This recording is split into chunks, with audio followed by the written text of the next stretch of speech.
Jangan lupa untuk subscribe dan nyalakan lonceng notifikasinya.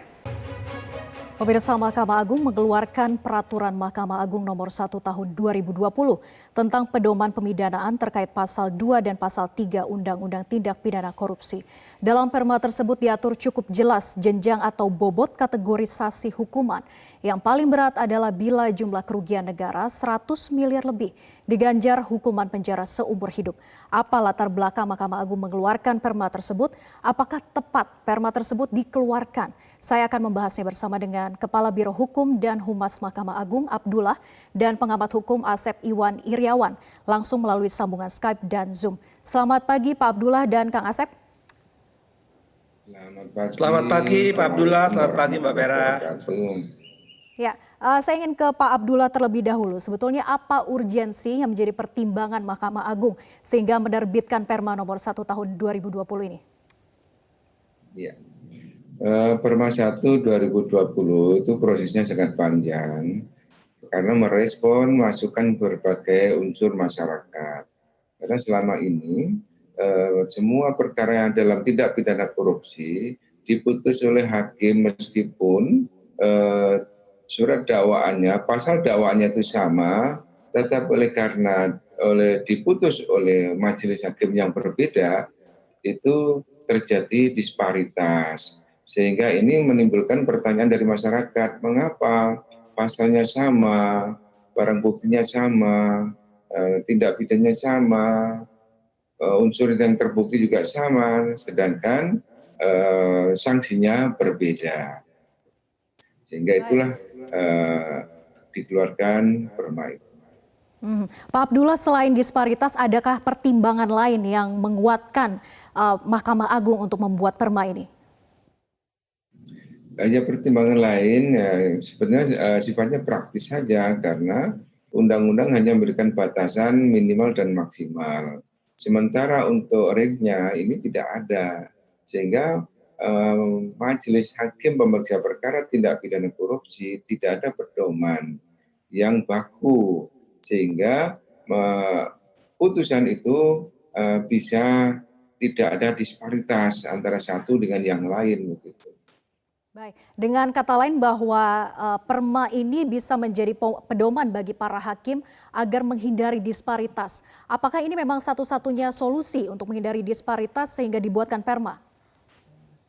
Ya, tidak ada. Disparitas itu merupakan manifestasi dari kebebasan hakim dalam mengadili perkara. Itu independensi hakim itu tetap tidak bisa dikurangi meskipun ada perma ini. Tetapi dengan adanya perma ini, sepanjang kasusnya sama, kemudian unsur yang terbukti juga sama, barang bukti juga sama, sehingga tidak ada disparitas. Dengan demikian bisa meningkatkan kepercayaan publik kepada pengadilan. Baik, saya ke Kang Asep. Kang Asep, tadi dikatakan bahwa pertimbangan dari Mahkamah Agung menerbitkan perma ini dikarenakan disparitas begitu. Perbedaan ketika kasus serupa hukumannya berbeda. Tapi kalau dilihat faktanya sejauh ini bagaimana sih Kang Asep? Apakah memang begitu tinggi disparitas vonis hukuman di Indonesia? Ya, kalau lihat konsiderannya perma itu ya baik di huruf A maupun pasal 3 karena ada karakter serupa terjadi disparitas tanpa pertimbangan atau tidak mempertimbangkan. Persoalannya, kalau soal disparitas, apakah hanya pasal 2 dan pasal 3? Karena justru yang disparitas juga tidak hanya pasal 2 dan pasal 3. Ada pasal-pasal misalkan gratifikasi, penyuapan, di pasal 5, pasal 11, dan seterusnya. Ya. Nah, kenapa harus pasal 2 dan pasal 3 disparitas? Justru yang jadi masalah ya di dalam praktek itu, ya, yang harusnya yang sering digunakan pasal 2 atau pasal 3, justru itulah pilihan-pilihan. Ya, saya kasih contoh, pasal 2 itu minimal ya 4 tahun, pasal 3 minimal 1 tahun, pasal 2 sampai mati, pasal 3 sampai seumur hidup. Persoalannya justru di praktek itu bukan di disparitas. Nah itu justru mereka, ya maaf ya dengan salah gala hormat ya, oknum-oknum menyalahgunakan memilih mau pasal 2 atau pasal 3 karena pasal 3 lebih mudah, lebih murah hukumannya, lebih ringan hukumannya. Satu itu. Kedua, yang saya menarik ini kan ini materinya materi muatan undang-undang. Kita mengenal ajas legalitas pasal 1 ajas nullum delictum nulla pona siena. Orang tidak boleh dihukum tanpa ada undang-undangnya. Kedua, ajas imparsial dan independen, hakim bebas dan memihak. Di Undang-Undang Tipikor disebutin ya ada minimal sampai maksimal. Maka yang menarik kan coba, ada kategori uang-uang tuh miliar-miliar. Padahal kalau bicara nilai uang ya di Undang-Undang Tipikor konsideran huruf A, Undang Tipikor dikatakan sangat merugikan. Tapi angka anehnya lah Perma ini mengatur 50, ya 200, ya ringan, berat, sedang, kemudian keuntungan. Loh, korupsi itu berapapun juga itu merugikan, dampaknya merugikan. Walaupun Mahkamah Agung membuat pertimbangan kan, lihat dampak, lihat keuntungan. Loh, kok terdakwa disebut keuntungan loh. Ada untungnya ringan, untungnya sedang. Nah, ini saya kira harus hati-hati karena di materi muatan undang-undang penyebutan angka. Ya, ingat, saya kalau boleh menyebut, lihat di Undang-Undang Tipikor ya. Tipikor itu yang 1 miliar, ada ketentuan loh di undang-undang. Malah di Undang-Undang Tipikor kalau lihat pasal 12 huruf B ya sekali lagi, nilai 10 juta aja gitu ya. Kalau kurang itu jaksa yang membuktikan. Kalau lebih ya terdakwa yang membuktikan. Loh di sini yang di 50 juta malah ada di pasal 16 denda tidak boleh kembalikan 50 juta. Artinya apa yang ingin saya catatan kepada Perma ini ya, hati-hati menyangkut kebebasan hakim karena Undang-Undang Tipikor telah mengatur batal minimum dan maksimum. Di situ ada kebebasan hakim. Nah. Baik. Artinya kalau dilihat Kang Asep, apakah ini memang bertentangan dengan Undang-Undang Tipikor seutuhnya?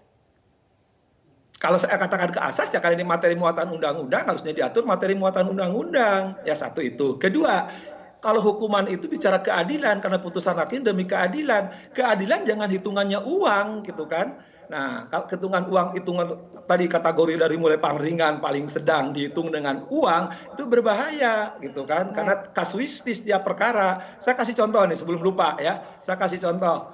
Ya kalau masalah disparitas, jangankan antara hakim satu sama lain. Saya mesti sebut aja, ada Pengadilan Negeri Bandung tepatnya, ada yang nyangkut BUMN. Majelisnya sama loh, ya perkaranya lokus deliktinya sama, menyangkut uang negara dari BUMN, bank menarik, ya kejaksaan pasti tahu, Bawas pasti tahu. Tapi putusannya berbeda loh. Ya, itu ada pasal penyertaan. Bayangin dalam satu pengadilan yang sama, perkaranya sama, menyangkut BUMN gede, nilainya besar. Media tidak memberitakan, tapi ini kasus sangat menarik, uangnya sangat gede sekali di Pengadilan Negeri Bandung ya. Banknya Bank M saya sebut aja. Beda loh putusan. Nah, bayangin, apalagi satu sama yang lain. Di satu pengadilan yang berbeda, apalagi dengan yang lain. Artinya apa? Justru ini bukan tataran regulasi, tapi implementasi supaya hakim tadi menggunakan tadi pada minimal sama maksimal. Nah, didorong oleh Mahkamah Agung ketika dia disparitas tanpa pertimbangan, justru disitulah Mahkamah Agung beri contoh membatalkan putusan PNPT dan menghukumnya dengan hukuman yang berat. Saya ingin menanyakan ke Pak Abdullah tadi yang disinggung oleh Kang Asep terkait dengan pasal 2 dan 3. Kenapa hanya pasal ini yang dibuat dalam Perma nomor 1 tahun 2020 sedangkan kita tahu bahwa unsur korupsi itu banyak sekali terutama suap dan gratifikasi terjadi banyak kasus di Indonesia. Mengapa Pak Abdullah? Ya memang benar banyak pasal yang harus diberikan pedoman supaya tidak terjadi disparitas. Tetapi untuk saat ini skala prioritas adalah pasal 2 dan 3. Selanjutnya, Ketua Mahkamah Agung sudah memberikan instruksi agar pasal lain juga dibuat pedoman yang sama. Sehingga memberikan pedoman bagi hakim dalam mengadili perkara, khususnya mengenai suap. Kan gitu. Baik, artinya nanti akan ada perma-perma selanjutnya begitu ya Pak Abdullah? Betul, ya ada perma berikutnya karena ini juga pembahasannya cukup panjang, tidak semudah dibayangkan ya karena harus melibatkan unsur masyarakat kan begitu. Baik, Kang Asep tadi dikatakan bahwa akan ada perma-perma selanjutnya yang dibuat, artinya akan banyak sekali kalau kita meruntut gitu ya dari Undang-Undang Tipikor. Bagaimana tanggapan Anda? Ya pertimbangannya tadi saya bilang ketika disparitas, kenapa yang diduluin pasal 2 dan pasal 3 yang berbicara hitungan angka ya, yang sebenarnya di undang-undang materinya ada. Kenapa yang saya tanya penelitiannya misalkan lembaga yang diajak kerja sama Mahkamah Agung, kenapa nggak pasal-pasal lain yang selama ini kan pejabat bermain di bahan suap, gratifikasi gitu kan, yang nilai kerugiannya memang tidak ada bicara uang gitu. Jadi ada skala prioritas pasal mana kalau memang sekarang menggunakan pasal-pasal yang lebih dahulu. Misalkan data sekarang di KPK atau di kepolisian atau di kejaksaan yang terkena pasal tipikor ini lebih banyak pasal mana dan berbeda disparitasnya. Kalau sekarang larinya ke pasal 2 dan pasal 3 ini dudukan permanya, saya bertanya gitu, datanya ada nggak data tentang Baik. itu? Kenapa harus pasal 2 dan pasal 3? Baik, mengapa pasal 2 dan pasal 3 menjadi skala prioritas begitu ya, bukan pasal-pasal lainnya, padahal banyak sekali unsur korupsi di dalam Undang-Undang Tipikor. Kita lanjutkan perbincangan usai jeda, Kang Asep dan juga Pak Abdullah. Tetaplah bersama kami di Metro Pagi Prime Time. Anda masih kembali bersama kami di Metro Pagi Prime Time. Kita lanjutkan perbincangan bersama dengan Pak Abdullah dan juga Kang Asep. Ini saya ingin bacakan dulu beberapa kategori dari Perma, yaitu ada 5 kategori, dari kategori paling ringan kemudian sampai dengan paling berat begitu ya. Klasifikasi ini dilihat dari kerugian negaranya, dari kurang 200 juta rupiah sampai dengan lebih dari 100 miliar rupiah, hukumannya sampai dengan seumur hidup. Saya ingin bertanya ke Pak Abdullah. Pak Abdullah, di Perma ini kan ada berbagai macam kategori hukuman yang dilihat dari kategori nilai kerugian negara yang ditimbulkan begitu. Lalu apa yang menjadi dasar pembuatan tiap masing-masing kerugian negara ini? Apakah memang langsung aplikasinya ketika hakim melihat kerugian negaranya sekian, kemudian langsung memutuskan, oh berarti vonis yang diberikan hukumannya sekian? Oke. Jadi Perma ini memberikan pedoman bagi hakim, tidak hanya kerugian saja, tetapi yang dinikmati, kemudian yang dikembalikan kepada negara, tentunya itu akan menjadi pertimbangan-pertimbangan sendiri. Di dalam tabel di lampiran itu sudah disebutkan. Bahkan kalau memang ada pemberatan itu ada lagi namanya pertimbangan-pertimbangan yang memberatkan lainnya gitu loh. Atau yang meringankan lainnya. Ya misalkan semua yang diambil, yang dinikmati itu dikembalikan seluruhnya oleh terdakwa, tentunya ada pertimbangan lain kan gitu. Jadi itulah prinsip keadilan yang diimplementasikan di dalam Perma 1 2020. Karena prinsip keadilan itu sifatnya harus ketidaksamaan. Ya. Kalau memang yang dilakukan tindak pidana, unsur-unsurnya terbukti seluruhnya, misalkan perannya sebagai apa, di sana sudah ada di dalam pasal 6 ayat 1. Mana yang masuk kategori paling berat, mana yang berat, itu sudah ada semuanya. Jadi semuanya dipertimbangkan sampai kerugian negara yang sudah dikembalikan pun menjadi pertimbangan. Baik, Pak Abdullah, kalau dilihat ini kan kategorinya nominal sekecil apapun sebetulnya jika dampaknya besar, maka ini juga harus dihukum sesuai dengan dampaknya begitu besar. Artinya tidak bisa dong kerugian negara saja yang dilihat sebagai parameter utama.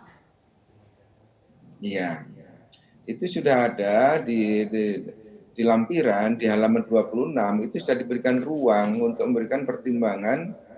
Barangkali itu ada unsur-unsur lain yang memberatkan, di sana dimasukkan gitu loh, sehingga hakim bisa menambah lebih dari yang sudah ditentukan atau mengurangi yang sesuai dengan tabel yang ada.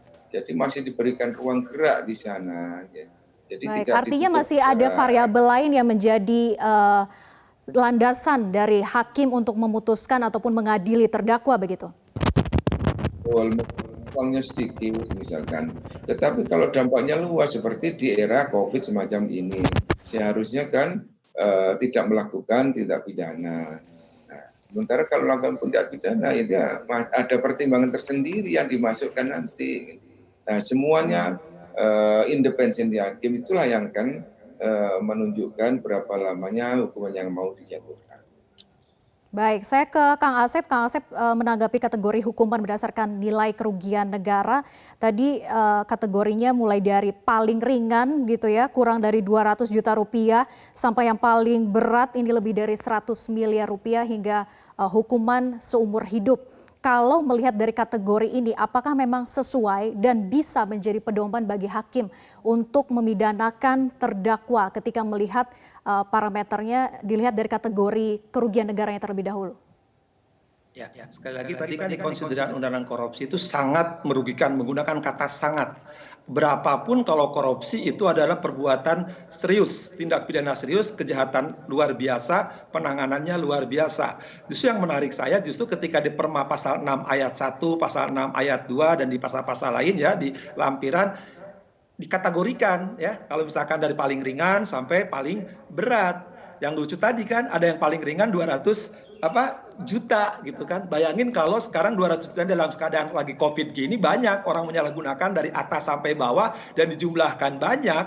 Apa itu termasuk tindak pidana korupsi ringan? Padahal terminologi untuk korupsi itu tidak ada ringan, tidak ada sedang, tidak ada berat. Ya korupsi kategorinya. Makanya hakim silahkan dari mulai paling ringan sampai mati hukumannya. Di situ kasuistis. Makanya saya bilang, saya aneh kalau sekarang Perma menggunakan terminologi paling ringan tuh. Masa 200 juta disebut paling ringan ya. Loh, tadi saya katakan kan 10 juta aja harus dibuktikan kalau di pasal lain. Loh ini pasal 200 juta. Korupsi itu bayangin kalau 200 juta dianggap paling ringan, saya nggak tahu apa yang dilakukan nanti. Tenang aja 200 juta. Kalau misalnya kena yang paling berat miliaran, kurangi dikit gitu kan. Persoalannya bagaimana kalau ini korupsinya berjamaah nilainya masing-masing 200 juta ya. Ketika masing-masing 200 juta dijumlahin nilainya ke triliun. Nah, apakah menggunakan paling berat atau masing-masing paling ringan? Tapi yang menarik bagi saya, kok Perma ini menggunakan terminologi paling berat walaupun ya kategorinya di pasal 2 ada kesalahan, dampak, keuntungan. Apakah tadi saya katakan sejak awal, ini masalah keadilan jangan bicara hitung-hitungan karena 200 juta bagi orang Jakarta dan 200 juga bagi orang Cibalong, orang Ciamis, orang Tasik itu nilainya beda. Ya, mungkin 200 juta bisa bikin masjid, bisa, tapi 200 juta bagi orang kota besar ya lain. Tapi sekali lagi ini korupsi, berapapun nilainya, itulah kejahatan serius, kejahatan luar biasa ya penanganannya luar biasa. Bagaimana Pak Abdullah menanggapi pernyataan dari Kang Asep, Pak Abdullah, bahwa korupsi berapapun nilainya tetap saja korupsi dan harus dihukum berat begitu, tidak ada istilahnya ringan? Ya, saya sangat menghormati pendapatnya Kang Asep ya. Di Perma itu di lampiran halaman 26 sudah diberikan ruang. Jadi kalau memang ada pertimbangan yang memberatkan lainnya itu bisa dimasukkan di tabel itu. Baik. Sehingga bisa naik begitu ya. Tanpa mengurangi independensi hakim dalam mengadili perkara, Perma ini masih membuka ruang. Jadi masih tidak tertutup. Nah kemudian terkait dengan korupsi 100 miliar lebih ini ancamannya paling tinggi seumur hidup. Bagaimana aplikasinya nanti ketika vonis kemudian langsung diputuskan kemudian hukuman seumur hidupnya? Kita kan belum bisa berandai-andai apakah itu sudah ada perkara yang nilai kerugiannya 100 miliar ke atasnya. Jadi ini baru pedoman tentunya. Ini hari Kamis nanti tanggal 6 ini baru sosialisasi kepada seluruh hakim. Ini baru diundangkan. Sehingga hakim ini harus diberikan penjelasan yang serinci-rincinya. Sehingga bagaimana cara memasukkan tabel, bagaimana cara membuat pertimbangan secara runtut sesuai dengan di Perma, kan begitu. Jadi ini masih baru diundangkan dan hakim pun belum mendapatkan sosialisasi. Jadi ya kita minta dukungan pada seluruh masyarakat kan gitu. Baik, ketika nanti sudah disosialisasikan kepada para hakim. Baik, apakah wajib dipatuhi oleh semua hakim ketika sudah disosialisasikan nanti? Namanya pedoman itu kan harus dipedomani kan, bukan berarti harus disimpangi kan begitu ya. Jadi ini judul aja sudah pedoman pemidanaan. Sesuai dengan judul sudah dimengerti. Baik, saya ke Kang Asep. Kang Asep, bagaimana terkait dengan marwah hakim ataupun juga independensi hakim ketika mengadili ataupun juga memutuskan vonis hukuman bagi terdakwa? Ya, sesuai dengan di KUHAP diatur bagaimana hakim menjatuhkan putusan, harus mempertimbangkan berat ringannya hukuman berdasarkan fakta-fakta di persidangan ya diuji oleh alat bukti. Maka saya bilang sejak awal tadi, kembalikanlah itu kebebasan hakim.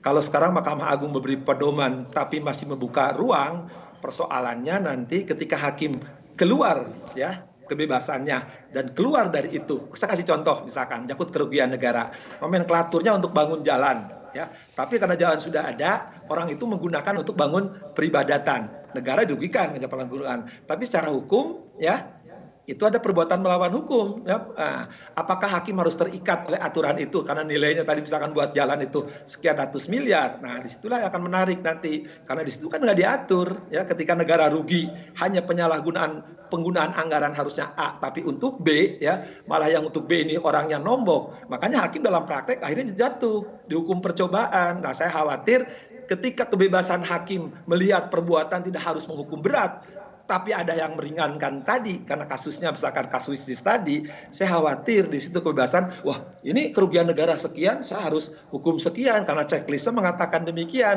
Padahal faktanya misalkan ya hanya nomenklatur penggunaan untuk anggaran berbeda. Ini banyak putusan-putusan tipikor ya yang akhirnya dia menjatuhkan percobaan karena lihat di lapangan berbeda. Gitu. Baik, artinya ketika kejahatan korupsi ini tidak bisa melihat dari kategori nilai kerugiannya saja, tapi bagaimana dampak yang ditimbulkan, terutama bagi negara maupun juga masyarakat. Terima kasih Kepala Biro Hukum dan Humas Mahkamah Agung, Abdullah, dan juga Kang Asep Iwan Iryawan, mantan hakim dan pengamat hukum sudah bergabung bersama kami di Metro Pagi Prime Time.